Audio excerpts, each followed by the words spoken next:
اللہ تعالیٰ عنہ وہ عظیم انسان ہے، 1,24,044 صحابہ میں سے وہ منفرد صحابی ہیں جن کو اللہ سے مانگ کر لیا گیا۔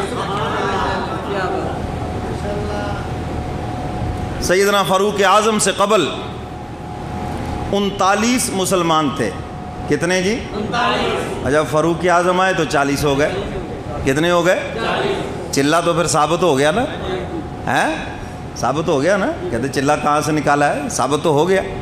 تو سیدنا فاروق اعظم آئے تو مسلمان کتنے ہو گئے؟ 40۔ اور پہلے کتنے تھے؟ 39۔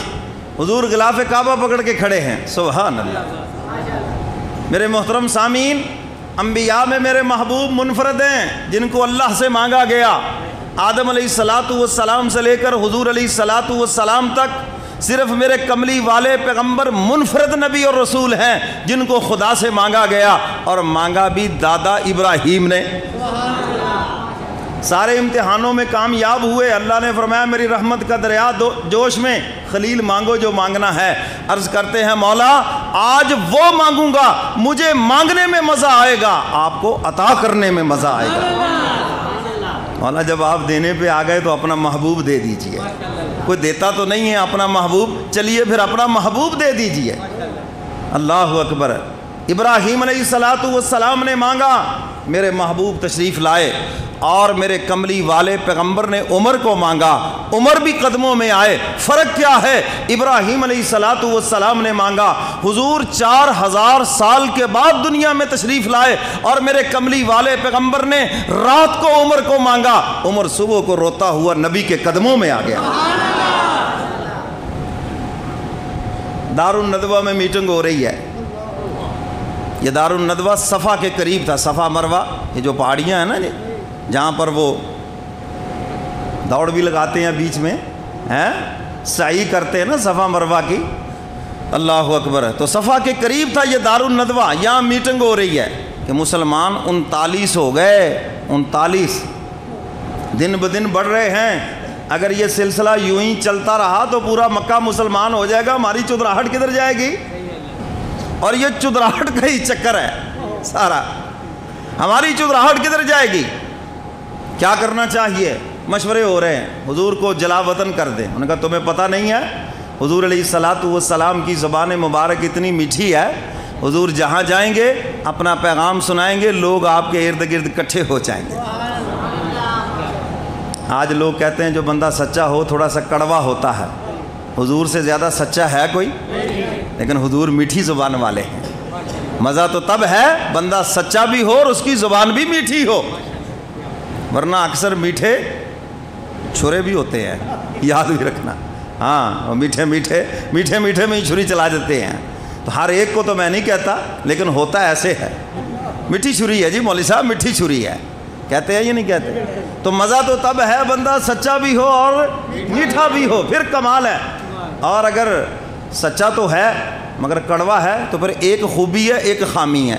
خوبی یہ ہے کہ وہ سچا ہے، خامی یہ ہے کہ وہ کڑوا ہے۔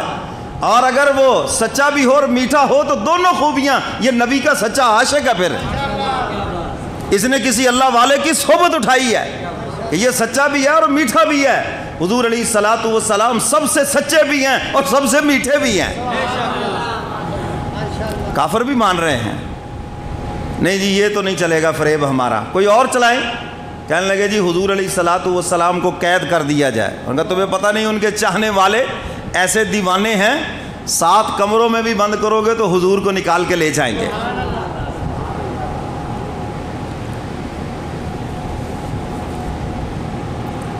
سارے مشوروں کے بعد فیصلہ کن مشورہ یہ ہوا کہ حضور علیہ السلام کو شہید کر دیا جائے۔ اب کرے گا کون؟ سیدنا فاروق اعظم اٹھ کے کھڑے ہو گئے، تلوار لہرائے، میں کروں گا۔ سارے کہنے ہاں واقعی عمر تو ہی کر سکتا ہے۔ ادھر یہ حالت اور ادھر حضور دعا مانگ رہے ہیں۔ رات کو یہ مشورہ ہو رہا ہے، ادھر غلاف کعبہ پکڑ کے حضور دعا مانگ رہے ہیں۔ دعا تقدیر بدل دیتی ہے۔ میں اپنی ماؤں بہنوں سے بھی کہوں گا بچے ستائیں بد دعا نہ کریں، دعا کریں ان کے لیے، پتہ نہیں وہ قبولیت کی گھڑی ہو اور وہ دعا اولاد کے حق میں قبول ہو جائے اور ان کی بگڑی بن جائے۔ حضور دعا مانگ رہے ہیں، ادھر حالات یہ ہیں، وہ حضور کو شہید کرنے کے لیے سب کے سامنے اعلان کر رہے ہیں، اور ادھر حضور اللہ سے عمر کوئی مانگ رہے ہیں۔ اللہم اعز الاسلام بعمر بن الخطاب او بعمر بن الحشام۔ اے الہ العالمین، مکہ میں دو طاقتیں ہیں، ایک عمر بن خطاب، ایک عمر بن حشام، جس کو ابو جہل کہتے ہیں، یہ اس کا اصل نام ہے۔ حضور نے ایک مرتبہ کہا ابو جہل، اس کا اصل نام ختم، جہلوں کا باپ، دنیا کے اعتبار سے بڑا عقل والا تھا، ابو الحکم تھا، اس کا حکم چلتا تھا، دنیا کے اعتبار سے ساری خوبیاں تھیں، مگر آخرت کے اعتبار سے جاہل تھا۔ حضور نے فرمایا ابو جہل، تو آج تک اس کا نام ہے ہی ابو جہل، اور قیامت تک بھی ابو جہل ہی رہے گا۔ اے الہ العالمین، مکہ میں دو طاقتیں ہیں، ایک عمر ابن خطاب اور دوسرا عمر ابن حشام۔ اے الہ العالمین، میں دونوں آپ کی بارگاہ میں پیش کرتا ہوں، اے الہ العالمین، دونوں طاقتوں میں سے ایک طاقت مجھے عطا فرما دیجئے۔ بیلنس ہو جائے، تاکہ ذرا بیلنس ہو جائے، بہت کمزور ہیں ایمان والے ہیں۔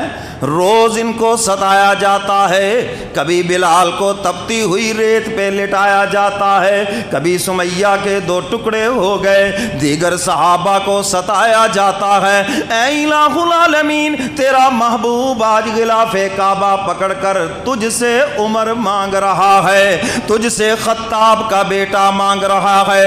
اللہم اعز الاسلام بعمر بن الخطاب۔ اے الہ العالمین، اسلام کے گلشن کی آبیاری کے لیے، اے الہ العالمین، اسلام کی شان و شوکت کے لیے دو عمر مکے کے اندر ہیں، دونوں میں سے ایک عطا فرما دیجئے۔ حق تعالیٰ کی طرف سے نقد جواب آیا، میرے محبوب جس کو پہلے پیش کیا ہم نے اسی کو قبول کر لیا۔